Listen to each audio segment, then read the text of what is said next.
Hello dear students, welcome to falcon computer academy. मैं हूं केवल विजय और मैं आज आपको एमएस वर्ड के अंदर कुछ खास पढ़ाने जा रहा हूं। ऐसा खास जो पहले आपने शायद ही कभी पढ़ा हो। आज मैं आपको पढ़ाने जा रहा हूं कि हम अपनी ओपन डॉक्यूमेंट के अंदर किसी भी पिक्चर को, किसी भी तहरीर को, पैराग्राफ को या किसी लाइन को किस तरह से हाइड कर सकते हैं। और फिर उसके बाद जो हाइड की हुई हमारे पास पिक्चर्स होती हैं या उसके बाद पैराग्राफ होते हैं या लाइंस होती हैं, उनको दोबारा अनहाइड कैसे किया जाता है। और उसके साथ मैं पढ़ाऊंगा कि जो आपने डाटा हाइड किया है वो डाटा हाइड तो रहेगा, मगर उसको आपने एक स्पेशल टेक्निक्स के ज़रिए प्रिंट कैसे करवाना है। ये सब कुछ आज के लेक्चर में डिस्कस करने वाले हैं। तो इस वीडियो को कंप्लीट मुकम्मल देखिएगा ताकि कोई भी कमांड आपकी स्किप ना हो, ताकि हर कमांड को अच्छी तरह से आप जान सकें और अपने डॉक्यूमेंट्स के अंदर इसको यूज़ करके इससे फ़ायदा हासिल कर सकें। तो लेक्चर स्टार्ट करने से पहले बस इतना कहूँगा हमेशा की तरह कि अगर आज की वीडियो से कुछ आप सीख पाएँ तो इस वीडियो को लाइक करना मत भूलिएगा। शुरू करते हैं आज का लेक्चर। सबसे पहले मैं बात करूँगा पैराग्राफ के बारे में कि पैराग्राफ को हमने हाइड कैसे करना है। जैसे फ़र्ज़ कीजिए कि मैंने यहाँ पे लिखा इज इक्वल टू और राइट किया रैंड ब्रैकेट शुरू ब्रैकेट क्लोज। ये एक आर्जी पैराग्राफ इंसर्ट करने का फार्मूला कह लें आप इसे, कि आपने इज इक्वल टू राइट करके रैंड लिखा, ब्रैकेट शुरू ब्रैकेट क्लोज करेंगे और एंटर करेंगे तो बाय डिफ़ॉल्ट यहाँ पे जो पैराग्राफ ऐड होते हैं वो यहाँ पे शो हो जाते हैं। ये हर कंप्यूटर के अंदर मौजूद होता है। अब उसके बाद आप चाहते हैं कि ये पैराग्राफ आप इसको हाइड करना चाहते हैं। ये देखिए मैंने इसको सेलेक्ट किया।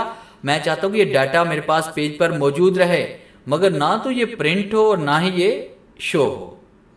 तो इसके लिए हमने क्या करना है कि आपने होम टैब पे आना है। होम टैब पे क्लिक करने के बाद आपने होम टैब के फाउंड के ग्रुप में यहाँ पे आपने फाउंड का ये बॉक्स ओपन करना है। इसकी शॉर्ट की है control D. Control D press करके भी हम इसको ओपन कर सकते हैं और इस एरो पे क्लिक करके भी हम इसको ओपन कर सकते हैं। तो इसमें पहली कमांड इसमें आ रही है फाउंड। फाउंड पे क्लिक करेंगे आप और उसके बाद आपने क्लिक करना है हिडन पे, और जैसे मौके पे क्लिक करेंगे तो आपका वो पैराग्राफ यहाँ पे हाइड हो जाएगा। अगर आप इसको आप प्रिंट करेंगे, जैसे मैंने फाइल पे क्लिक किया, फाइल पे क्लिक करने के बाद मैं प्रिंट पे क्लिक करता हूँ तो आप देखिए यहाँ पे ये प्रिंट भी नहीं हो रहा। अब हम बात करेंगे कि इसको किस तरह से दोबारा अनहाइड कर सकते हैं या इसको हम प्रिंट कैसे करवा सकते हैं। तो इसके लिए हमने क्या करना है, फाइल पे आएंगे। फाइल पे क्लिक करने के बाद हम यहाँ पे क्लिक करेंगे ऑप्शन पे। ऑप्शन पे क्लिक करने के बाद आपने जाना है यहाँ पे डिस्प्ले पे, और डिस्प्ले पे क्लिक करने के बाद यहाँ पे कमांड आती है प्रिंट हिडन टेक्स्ट, कि अगर आप प्रिंट हिडन टेक्स्ट पे क्लिक करते हैं तो डाटा तो आपके पास शो नहीं होगा, मगर जैसे आप कंट्रोल पी प्रेस करेंगे तो देखिए यहाँ पे ये प्रिंट में शो हो रहा है।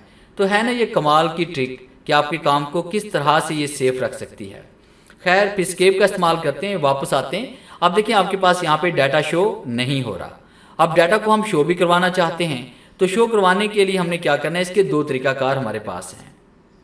पहला तरीका कौन सा है कि आपने यहाँ पे नो स्पेस पे क्लिक कर लें या नॉर्मल पे क्लिक कर लें। ठीक है, जैसे मैंने यहाँ पे नॉर्मल पे क्लिक किया एक बार, फिर इसके बाद यहाँ पे नीचे हम एंटर प्रेस करेंगे, फिर दोबारा क्लिक कर लिया, फिर तो आप देखिए ये आपका हिडन जो डाटा था वो हमारे पास यहाँ पे शो हो रहा है।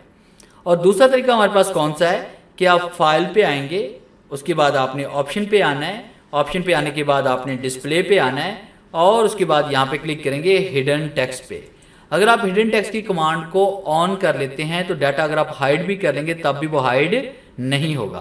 तो इस कमांड को जो है ना आपने ऑफ रखना है। अगर आप इसको शो करवाना चाहते हैं हिडन डाटा तो आप यहाँ पे क्लिक करेंगे और ओके क्लिक करेंगे। जो डाटा आपने हाइड किया होगा वो सारा का सारा यहाँ पे शो हो जाएगा। तो इस तरह से हम हाइड किया हुआ डाटा यहाँ पे शो भी करवा सकते हैं।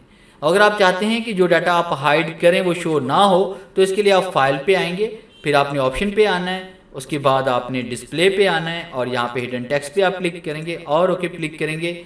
और उसके बाद डाटा जो आपने हाइड किया था वो यहाँ पे अपना हाइड हो चुका है, और यहाँ पे क्लिक करके इसको दोबारा से भी हम हाइड कर सकते हैं। तो ये था पैराग्राफ को हाइड और अनहाइड और उसको प्रिंट करने का तरीकाकार। और दूसरी बात जो मैंने डिस्कस की थी कि आप इमेज को भी, किसी तस्वीर को भी हाइड कर सकते हैं।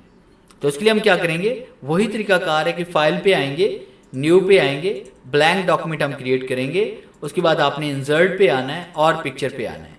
फिर इसके बाद आप उस ड्राइव में चले जाएं जिस ड्राइव में आपके पास पिक्चर्स मौजूद हैं। जैसे मेरे पास यहाँ पे पिक्चर्स मौजूद हैं वॉलपेपर में, और यहाँ से मैं कोई भी पिक्चर सेलेक्ट कर लेता हूँ। जैसे मेरे पास फ़र्ज़ कीजिए कि ये पिक्चर है मेरे पास, मैंने पिक्चर पे क्लिक किया और उसके बाद इंसर्ट पे क्लिक किया तो पिक्चर पेज पर इंसर्ट हो चुकी है।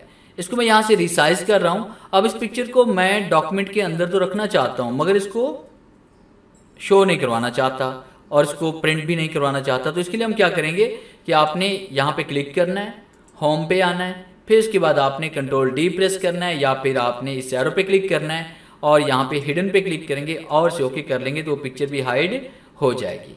अगर आप इसे अनहाइड करना चाहते हैं तो फिर उसके लिए हमने क्या करना है कि यहाँ पे या तो हम यहाँ पे क्लिक करेंगे नो स्पेस पे तो दोबारा से अनहाइड हो जाएगी। तो खैर हम यहाँ पे क्लिक करते हैं नो पे या फिर फाइल पे आते हैं। फाइल पे आने के बाद आपने ऑप्शन पे आना है और उसके बाद आपने क्लिक करना है डिस्प्ले के ऊपर। उसके बाद हिडन टेक्स्ट पे क्लिक करेंगे और ओके क्लिक करेंगे तो जो जो डाटा आपने हाइड किया होगा वो यहाँ पे अनहाइड हो जाएगा। तो ये था हमारा आज का लेक्चर जिसे मैंने आपको पढ़ाया कि किस तरह से हम किसी भी पिक्चर को या पैराग्राफ को, लाइन को हम हाइड और अनहाइड कर सकते हैं और उसको प्रिंट किस तरह से करवा सकते हैं। उम्मीद है आज के लेक्चर में कुछ ज़रूर नया सीखा होगा। अगर आज की वीडियो अच्छी लगी है और इससे आपने कुछ लर्न किया है तो वीडियो को लाइक और शेयर ज़रूर कर दीजिए। मिलते हैं हम नेक्स्ट लेक्चर में, तब तक के लिए गुड बाय।